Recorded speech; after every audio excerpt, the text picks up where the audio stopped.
어떤 그리스도인이 눈이 많이 오던 날 눈길에 교통사고를 크게 당했습니다. 응급실로 실려간 이 사람에게 의사가 심각한 얼굴로 허리를 만지면서 허리가 아픈지 물어보았습니다. 그때 이 사람이 비명을 지르면서 아파 죽겠다 그렇게 소리를 질렀습니다. 그런데 이 응급실 의사는 이 사람의 목 그리고 팔, 다리, 온몸을 눌러가면서 계속해서 아픈지를 물었습니다. 그때마다 이 사람은 비명에 가까운 소리를 지르면서 아프다고 소리를 질렀죠. 그런데 온몸을 전부 다 누르고 난 이 응급실 의사는 심각했던 얼굴 대신 얼굴에 환한 미소를 지으는 것이었습니다. 이 모습을 본 사람이 어이가 없어서 나는 몸이 아파 죽겠는데 왜 웃으시냐 그렇게 물었습니다. 그러자 이 의사는 이렇게 대답을 합니다. 아프다는 것은 신경이 살아있다는 뜻입니다. 당신은 심각한 사고를 당했지만 하반신마비나 전신마비를 걱정하지 않아도 되고 이제 물리치료만 잘 받으면 잘 나을 겁니다. 이 말을 들은 이 그리스도인은 몸이 아프고 고통을 느끼는 것이 은혜라는 것을 깨닫게 됩니다. 우리는 신앙생활 가운데에서 죄와 허물로 인해 많은 아픔을 느끼죠. 그런데 이것이 은혜라는 것입니다. 나의 부족함, 나의 연약함, 나의 어리석고 미련함을 보게 되는 것, 깨닫게 되는 것, 이것이 바로 은혜라는 것이죠. 이것은 나의 신앙이, 믿음이 살아있다는 증거입니다.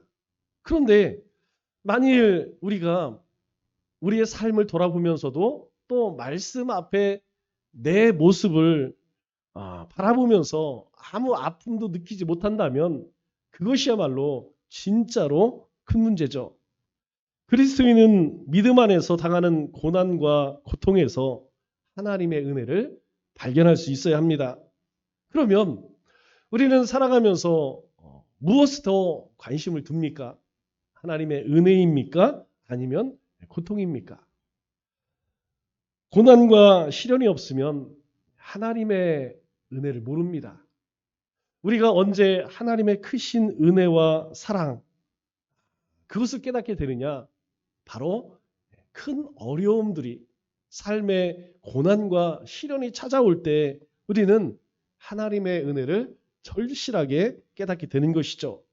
그러면 왜 고통을 당하는지, 왜 고난을 당하는지 우리는 우리의 삶을 면밀히 잘 살펴볼 수 있어야 합니다.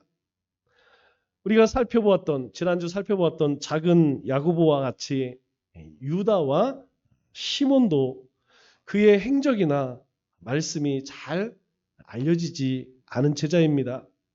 그들이 과거에 무슨 직업을 가지고 있었는지, 또 어떠한 경로로 부름을 받았는지, 또 어떻게 사역을 했는지 구체적으로 알 수 없습니다. 예수님의 제자 가운데 열심당원 출신이 4명이 있죠. 바로 작은 야고보, 그리고 시몬, 유다, 그리고 가룟 유다, 이렇게 4사람입니다. 유대의 열심당원이 있던 이들은 어떻게 해서 하나님의 열심당원으로 바뀌었을까요?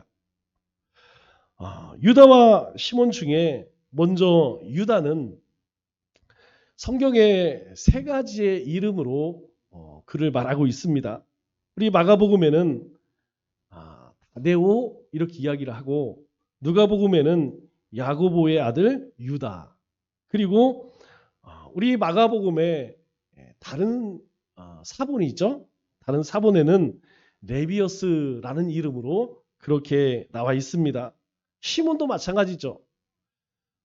마태복음과 마가복음에는 가나안인 시몬 이렇게 말씀하고 있고, 누가가 기록한 누가복음과 사도행전에는 셀롯, 시몬 이렇게 소개되고 있습니다. 당시 로마가 지배하고 있던 당시 이스라엘 안에는 5개의 파벌이 있었습니다. 여러분들도 나는 어떤 파벌에 속하나 한번 잘 생각을 해보시기 바랍니다. 먼저 가장 유명한 바리새파죠.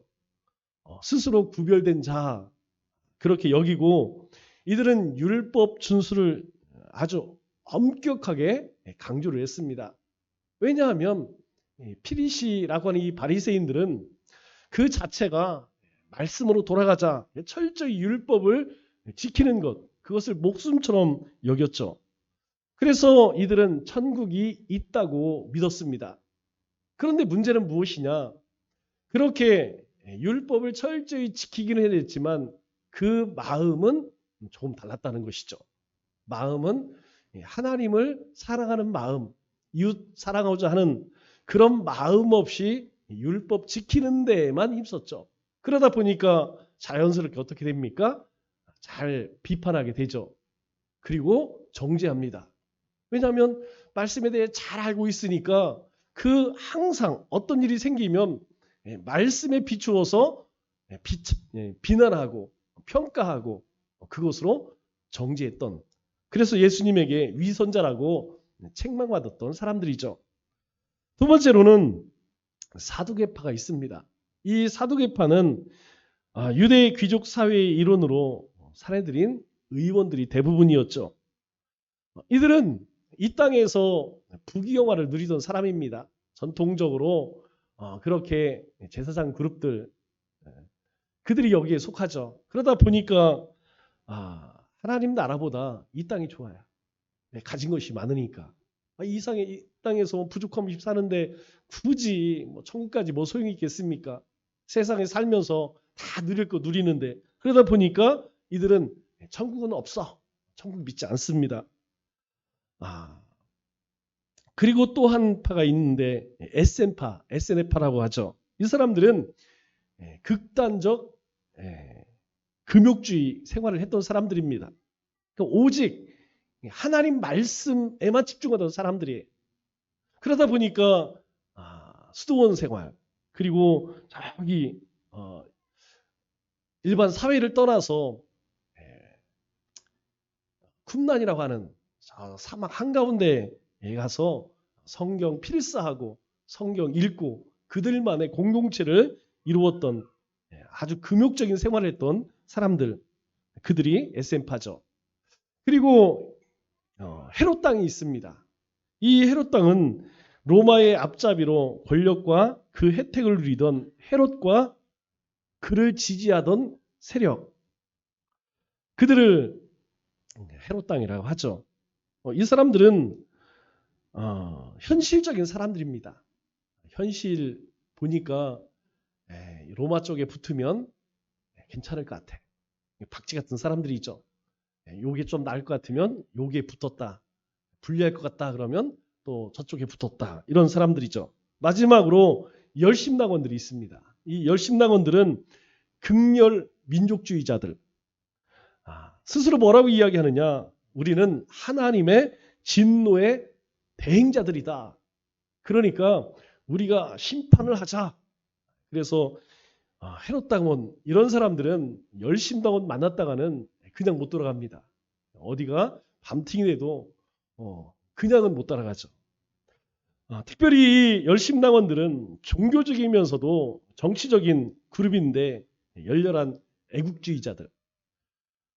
이들이 외쳤던 구호가 있습니다. 하나님 외에는 어떤 왕도 없고 성전 세금 외에는 어떤 세금도 없으며 열심당원 외에는 어떤 친구도 형제도 없다. 이것이 이들의 슬로건이었습니다. 그래서 이들은 주로 어떤 일을 했느냐? 로마 정권에 항쟁하는 그런 일을 했죠. 그러면 이 열심당원 출신의 제자 4명이나 되는데 이 열심당원들이 무엇을 보고 예수님의 제자가 되었을까요? 아마도 예수님의 성전 청결 사건이 결정적인 사건이었을 것입니다. 왜냐하면 당시 성전에서 돈을 바꾸거나 짐승을 파는 상인들은 이 종교 지도자들의 비호가 없으면 그들과 한통속이 되지 않고는 불가능한 일이었기 때문이죠. 우리가 알다시피 이스라엘의 모든 백성들은 1년에 최소 3번 3대 절기에 이 예루살렘 성전에 와서 제사를 드려야 합니다. 제사 드릴 때 뭐가 필요하죠? 당연히 제물이 필요하죠. 그러니까 이 종교 지도자들 없이 이 성전에서 장사를 할 수 있다는 것은 불가능합니다. 그러면 장사를 하기 위해서 먼저 해야 할 게 뭘까요? 자릿세 내야 되죠. 자릿세 당연히 있죠. 우리도 어디서 장사하려면 당연히 세를 내야 됩니다. 그런데 그 세로 끝날까요? 아니죠. 장사를 해서 어떤 수익을 얻으면 그 수익의 일부를 또 바쳐야 합니다. 이건 지금도 마찬가지죠. 이거 없이는 불가능합니다. 뿐만 아니라 재물을 드렸어요. 재물을 드리고 나온 여러 가지 이제 소를 잡던 양을 잡던 비둘기를 잡던 곡식을 드리든 드리고 남는 것이 있겠죠? 그것 다 어디로 갈까요? 다 뒤로 이제 유통 경로가 있겠죠? 이건요. 이 종교 지도자들 도움이 없으면 한통속이 되지 않고는 전혀 불가능합니다. 그것으로 막대한 부를 쌓은 사람들이 바로 사두개파죠. 이런 먹이 사슬을 감안하면 누구도 예수님과 같은 파격적인 행동을 할 수 있느냐? 없습니다. 예수님께서 성전에 오르셔서 뭐라고 말씀하셨어요? 하나님의 집을, 만민의 기도하는 집을 강도의 속을 만들었다. 다 뒤집어엎었습니다. 다 내쫓았어요. 여러분 이거 못합니다. 할 수 없습니다. 이건 종교적, 사회적으로 매장당해요. 이건 불가능합니다. 오늘날로 치면 이 종교 개혁 같은 엄청난 일이죠. 이전에 있었던 모든 시스템을 다 바꾸는 일입니다. 그래서 이 일로 인하여서 예수님을 미워했던 종교 지도자들이죠. 그들이 예수님을 죽일 음모를 계시한 사건이 바로 이 사건이에요. 이 사건이 이전에 예수님이 많은 일들을 했을 때 그런가 보다 경계는 했죠. 그런데 죽일 생각까지는 하지 않습니다. 그런데 성경은요. 이 성전 정화 사건 이후에 저 그대로 두면 안 되겠다. 저 사람은 반드시 죽여야겠다. 죽이지 않고는 저 사람 막을 방법이 없다. 그 사건이 바로 이 사건입니다. 그리고 예수님은 특별히 병들고 소외되고 가난하고 약하고 억눌린 사람들에게 많은 관심을 보이셨어요. 그리고 또 그들의 친구가 되셨습니다. 반면에 이 종교 지도자들은 어떻습니까? 사람 취급도 안 했습니다. 상종도 안 했죠. 예수님께서 세리와 같이 밥 먹는 모습을 보시고 난리가 납니다. 하물며 제자들이 손 씻지 않는 것까지도 주일날 보리 이상 먹었다는 것 가지고 정죄하려고 했던 사람들이죠. 그리고 예수님은 갈릴리에 거하던 가난한 사람들을 위해서 수많은 기적을 베푸시고 그들과 시간을 함께 하셨습니다. 예수님은 하나님의 말씀의 권위에 서서 기득권자들의 그 위선들을 전부 다 폭로하셨죠.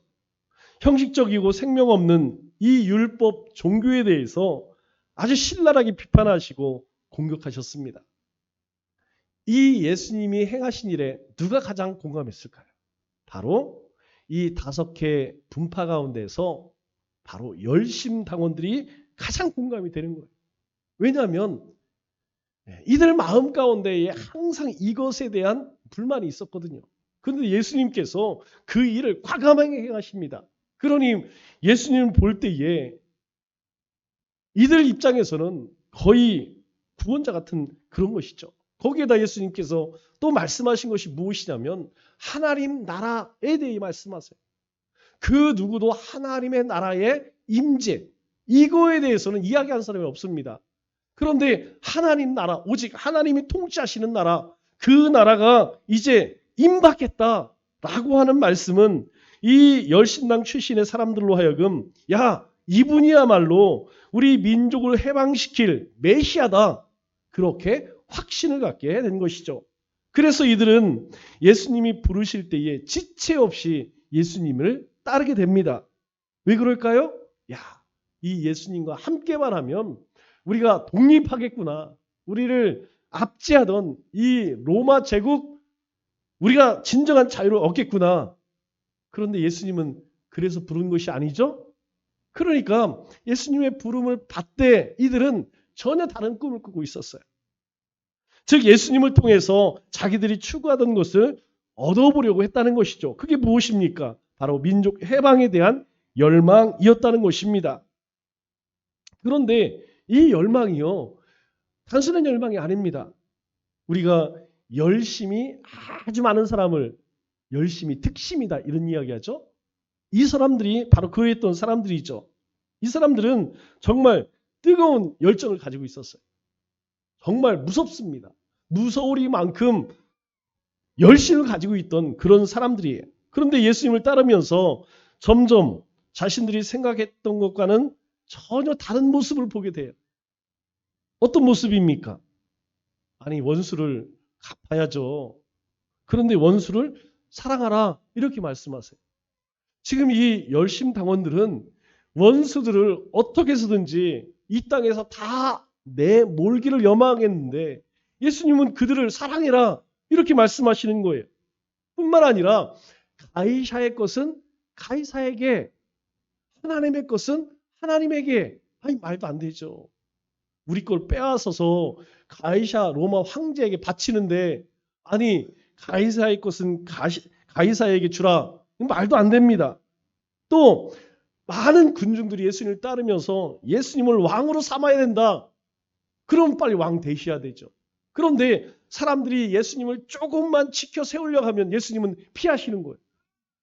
사람들이 예수님을 조금만 왕으로 그렇게 여기려고 하면 예수님은 여지없이 도망을 치셨습니다.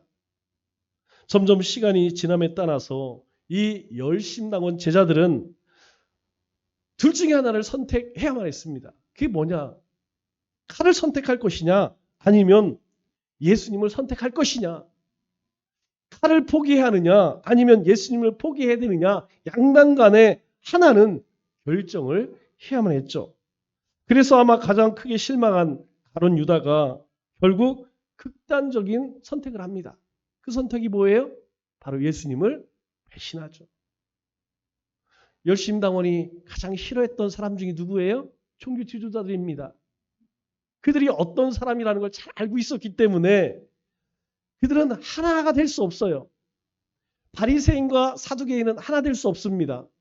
마찬가지로 이 열심당원과 종교 지도자들이 하나가 될 수 있느냐? 안 됩니다. 가치가 틀려요. 추구하는 바가 틀립니다. 그런데 그 대제사장에게 찾아가서 이 열심당이었던 가룟 유다가 예수님을 팔아버리죠. 우리가 이러한 것을 보면서 한 가지 깨닫는 게 있어요. 어떤 것이냐면 나는 어떤 것에 열심을 내고 있느냐라는 것입니다. 여러분 한번 잘 생각해 보세요. 나는 어떤 열심을 가지고 있느냐? 영적인 열심이 있느냐? 하나님 나라의 일에 열심이 있느냐? 하나님 말씀과 그리고 한 영혼에 대한 열심이 있는가? 아니면 나는 내가 지금 하고 있는 것, 내가 추구하는 것, 내가 바라고 있는 것, 나에 대한 열심이 있는가? 여러분 어떻습니까? 나는 어떤 것에 가장 열심을 내고 있는가? 우리는 이 열심당원 출신의 제자들을 보면서 한번 우리의 모습을 돌아봐야 할 것입니다. 이와 달리 다데오 유다는 설득하는 방식으로 예수님께 접근을 합니다. 요한복음 14장은 예수님께서 이제 제자들에게 마지막 고별 설교하는 그런 내용입니다. 그런데 예수님께서 설교하는 도중에 유다가 오늘 22절에 예수님께 이렇게 질문을 합니다. 예수님, 어찌하여 자기를 우리에게는 나타내시고 세상에는 아니하려 하시나이까? 제자들에게 예수님이 이제 순환력으로 합니다. 내가 하나님으로 보냄을 받아서 이렇게 하나님의 복음을 전하고 그리고 메시아임을 많은 표적들을 통해 보였지? 이제 내가 십자가의 죽음으로 온 세상 대속 제물이 될 거야. 이런 얘기를 우리에게는 하시는데 왜 세상에는 그렇게 하지 않습니까? 여러분, 예수님이 누굽니까? 세상을 만드실 때 함께 하셨던 창조주시에요. 우리를 구원하시기 오신 메시아입니다. 이후에 영원한 심판자이시죠. 그런데 그렇게 온 세상 만유의 주이신 만유의 주 되시는 왜 하나님께서 우리에게는 그 모든 것들을 다 보이시면서 세상 사람들에게는 주님이 온 인류의 온 세상의 왕이심을 왜 드러나지 않습니까? 여러분, 예수님이 마음만 먹으면 불가능합니까? 여러분, 예수님께서 온 세상의 왕이라는 것을 예수님이 마음만 잡수시면 한순간에 얼마든지 드러낼 수 있죠. 그게 답답한 거예요. 이 다데오는 그게 답답한 거예요. 왜 우리에게는 다 보여주시면서 모든 사람들에게 그거 안 보여줍니까? 지금이야말로 주님이 어떤 분인지 온 세상 사람들에게 다 보여주셔서 그 주님의 능력으로 우리를 능욕하는 저 원수들 그냥 한순간에 다 없애버리십시오. 그리고 진정한 왕이 되십시오. 이 얘기 아니겠습니까? 그런데 예수님은 이 다데오의 물음에 뭐라고 답하시느냐? 아니다. 그거 아니라는 거예요. 그렇게 무력으로 어떤 능력으로 하나님의 나라가 임하는 것이 아니라는 것이에요. 23절에 이렇게 말씀하십니다. 예수님께서 대답하여 이르시되 사람이 나를 사랑하면 내 말을 지키리니 내 아버지께서 그를 사랑할 것이요 우리가 그에게 가서 거처를 그와 함께 하리라. 세 가지를 얘기해요. 첫 번째는 사람이 나를 사랑하면 하나님 말씀을 지킬 것이다 라는 거예요. 이 말의 의미는 하나님의 백성은 하나님 말씀에 순종한다는 겁니다. 여러분, 우리가 예수님을 믿는다면 우리는 하나님 말씀에 철저히 순종할 수 있어요. 나는 안 돼요. 내 자아는 안 됩니다. 그러나 하나님이 우리 가운데 계시기에 보혜사 성령님이 계시기 때문에 우리는 그 성령님이 말씀하시는 것을 쫓아가야 한다는 거예요. 두 번째로 뭐라고 이야기해요? 내 아버지가 그를 사랑할 것이요. 어떤 사람? 순종하는 사람. 하나님께서 순종하는 사람을 사랑하신대요. 이 얘기는 뭡니까? 순종하지 않는 사람은 사랑하지 않는다라는 말도 같은 것이죠. 그러면 하나님 말씀에 순종하는 사람을 하나님이 사랑하면 우리가 그에게 가서 거처를 그와 함께 하리라. 그럼 그 거처가 무엇입니까? 하나님의 나라를 이야기하는 것이죠. 하나님의 나라가 하나님 말씀에 순종하는 사람에게 임한다는 거예요. 왜? 그 사람을 하나님이 사랑하시기 때문이라는 것이죠. 하나님의 뜻을 우리가 이해할 수 없을 때에 여러분 어떻게 해야 할까요? 우리가 살다 보면 내가 전혀 원치 않던 그런 어떤 사건이나 어떤 일들이 일어나고 또 우리가 하나님 앞에 기도할 때에 전혀 다른 말씀을 우리에게 하실 때가 많아요. 내가 원하지 않는 어떤 상황이 생기고 원하지 않는 말씀들이 주어집니다. 여러분 그럴 때 어떻게 해야 할까요? 먼저는 저는 그렇게 생각해요. 기다려야 됩니다. 하나님께서 하나님의 뜻이 무엇인지 하나님께서 나를 어떻게 하시려고 하는지 기다려야 돼요. 그리고 하나님의 말씀에 귀를 잘 기울여야 합니다. 나는 내가 하나님의 뜻을 따르려고 하고 있는가 아니면 여전히 내 뜻대로 하고 있는가 내 모습을 잘 들여다볼 수 있도록 우리가 하나님 앞에 기다리고 하나님의 말씀에 귀를 기울여야 합니다. 그러나 여러분 실제는 어때요? 그럴 때 그렇지 못할 때가 훨씬 많죠. 우리가 하나님께서 인도하시기 전, 말씀하시기 전 벌써 우리는 움직이고 내 마음대로 하고자 하는 그런 마음이 있어요. 조급합니다. 참고 기다리지를 잘 못한다는 것이죠. 그래서 예수님께서는 다데오에게 말씀하세요. 그래, 너는 내가 큰 능력으로 온 세상의 왕이 되어서 네가 원하는 대로 모든 민족들, 우리 민족을 괴롭히는 저 원수들을 그냥 한 번에 몰아냈으면 좋겠지만 하나님의 뜻은 그게 아니라는 거예요. 그래서 주님이 사람이 나를 사랑하면 내 말을 지키리니 이렇게 말씀하는 겁니다. 하나님을 사랑하면 너희가 환경과 여건과 세상에 돌아가는 것 거기에 관심이 없다는 거예요. 뭐에 관심이 있느냐? 내가 얼마나 하나님의 말씀을 쫓고 있느냐. 그래서 결국 주님께서 이 유다 다데오에게 하시는 말씀은 유다야, 나는 내가 원하는 세상의 왕이 되기 위해서 온 것이 아니다. 그것은 하나님의 뜻이 아니다. 하나님의 나라는 무력으로 어떤 그런 기사와 이적으로 이루어지는 것이 아니고 오직 사랑으로만 이루어지는, 그리고 사랑으로만 이해할 수 있는 그런 나라다. 이렇게 말씀하세요. 너희의 그 민족을 향한 열망은 이제 하나님에 대한 열망으로 바뀌어야 한다. 이 말씀입니다. 여러분, 이 시대를 보면 참 그 어느 때보다도 이 국민들이 가라앉아 있죠. 한쪽에서는 이래야 된다. 한쪽에서는 저래야 된다. 난리가 납니다. 여러분, 우리는 어떻게 생각해야 할까요? 어떻게 해야 할까요? 우리는 하나부터 끝까지 하나님께서 하나님의 뜻이 무엇인지를 볼 수 있어야 돼요. 하나님이 원하시는 것은 무엇인가? 이때 다데오가 예수님의 말씀을 완전히 이해했을까요? 여러분, 다 이해 못했을 것입니다. 그러면 예수님이 하신 말씀을 받아들이지 않았을까요? 그것도 아니라는 것이죠.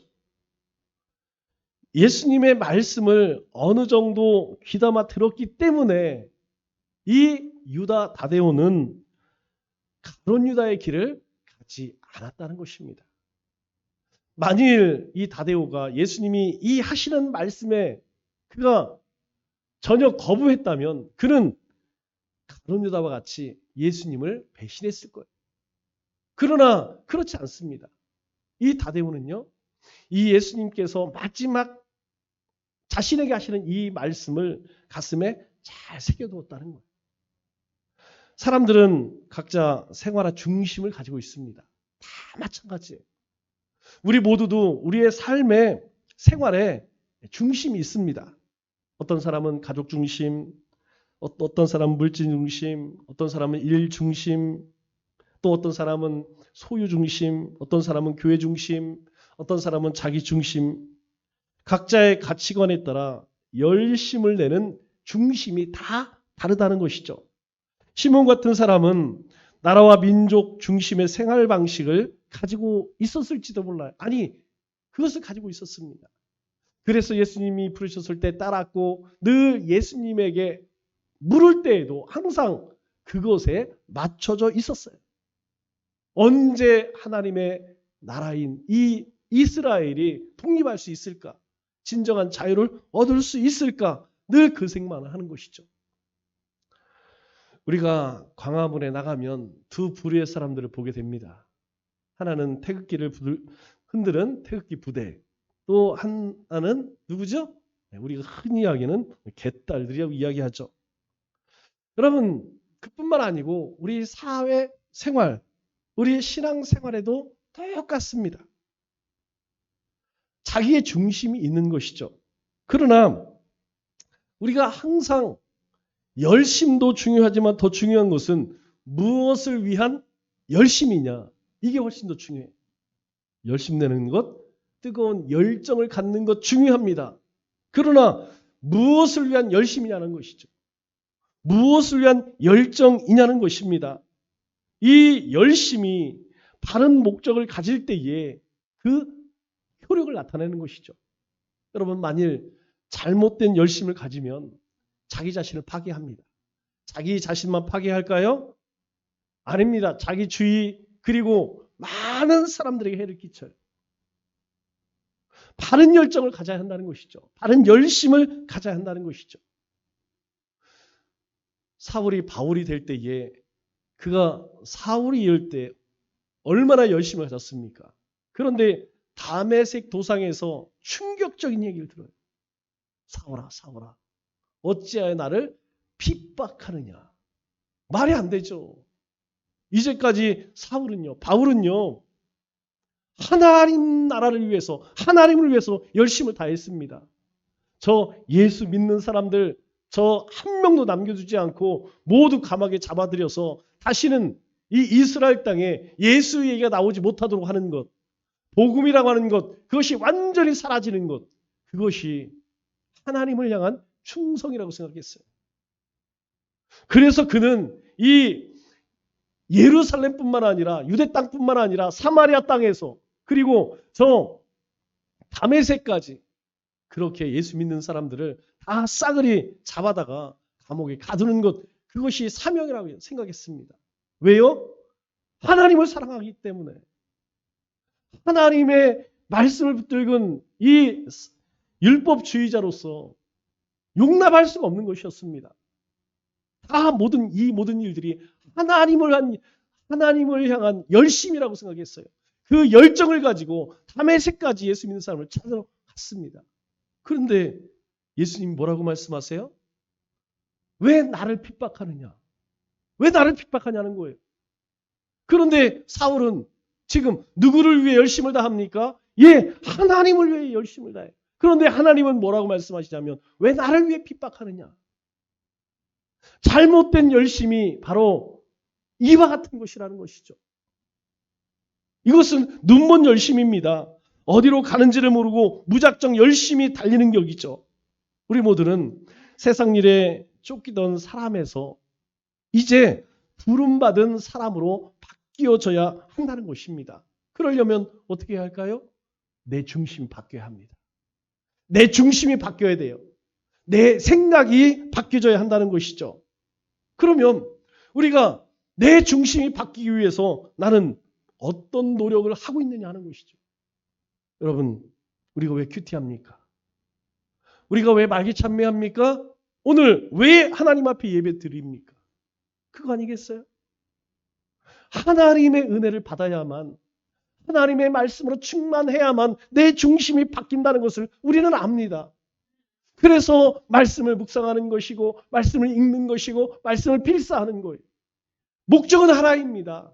바로 내 삶의 열심과 열정이 주님을 향하기 위함이라는 것이죠. 유다와 시몬의 열심이 민족 중심에서 하나님 나라의 일꾼으로 그 사명이 바뀌면서 이제 이들은 참된 제자의 반열에 오르게 됩니다. 이 시몬과 유다는 이스라엘을 향한 열정을 하나님 나라와 하나님을 향한 열심으로 바꾼 그런 제자들이죠. 성령 충만함을 받기 전까지만 해도 이들은 자기들의 열망을 위해서 예수님을 이용하고자 했습니다. 그러나 성령 충만함을 받은 다음 그들은 하나님의 나라를 위해서 자신들을 기꺼이 하나님께 드린 사람들이에요. 결국 유다는 러시아 남부 에데세까지 가서 복음을 전하다 순교했습니다. 그리고 시몬은 하나님 나라에 대한 열심과 열정으로 소아시아, 터키죠, 이집트 그리고 흑해를 건너서 영국에까지 복음을 전하다 순교했습니다. 결국 이 시몬과 유다는 구약의 엘리야 선지자처럼 하나님을 향한 열심을 가지고 살았던 그런 제자였다는 것이죠. 그러면 우리의 믿음 생활에서, 나의 신앙 생활에서 열정이 부족한 부분은 어떤 부분이 있을까요? 여러분, 주님을 향한 열심을 품고 예배에 다녀오셨나요? 열심을 가지고 기도하시나요? 전도하고 계시나요? 또 섬기고 있나요? 아니면 희생하고 있습니까? 인내하고 있나요? 아니면 감정을 잘 다스리고 있나요? 아니면 이 욕심과 욕망을 잘 제어하고 있나요? 그렇다면 우리는 그 부족함을 위해서 하나님께 구해야 합니다. 우리 가운데, 우리 신앙생활 가운데, 믿음 생활 가운데에 부족한 열심이 있는 부분이 있다면 우리는 그것을 하나님 앞에 요청해야 돼요. 말씀을 맺겠습니다. 열심은 참으로 귀한 것입니다. 우리에게 가장 크고 중요한 계명이 무엇입니까? 내 마음을 다하고 목숨을 다하고 뜻을 다하여 주 너의 하나님을 사랑하라. 이것입니다. 이 말씀은 하나님을 사랑하되 어떻게 사랑하라는 것입니까? 예, 열심을 다하여 하나님을 사랑하라는 것. 열정을 다하여 하나님을 사랑하는 것입니다. 그것이 바로 내 마음을 다하고 목숨을 다하고 뜻을 다하여 하나님을 사랑하는 것입니다. 하나님을 아는 지식과 믿음 그리고 하나님을 향한 열정이 조화를 이루어야 한다는 것이죠. 2025년 올 한 해 우리 모두가 하나님 나라의 열심당원이 되시기를 주님의 이름으로 축원합니다.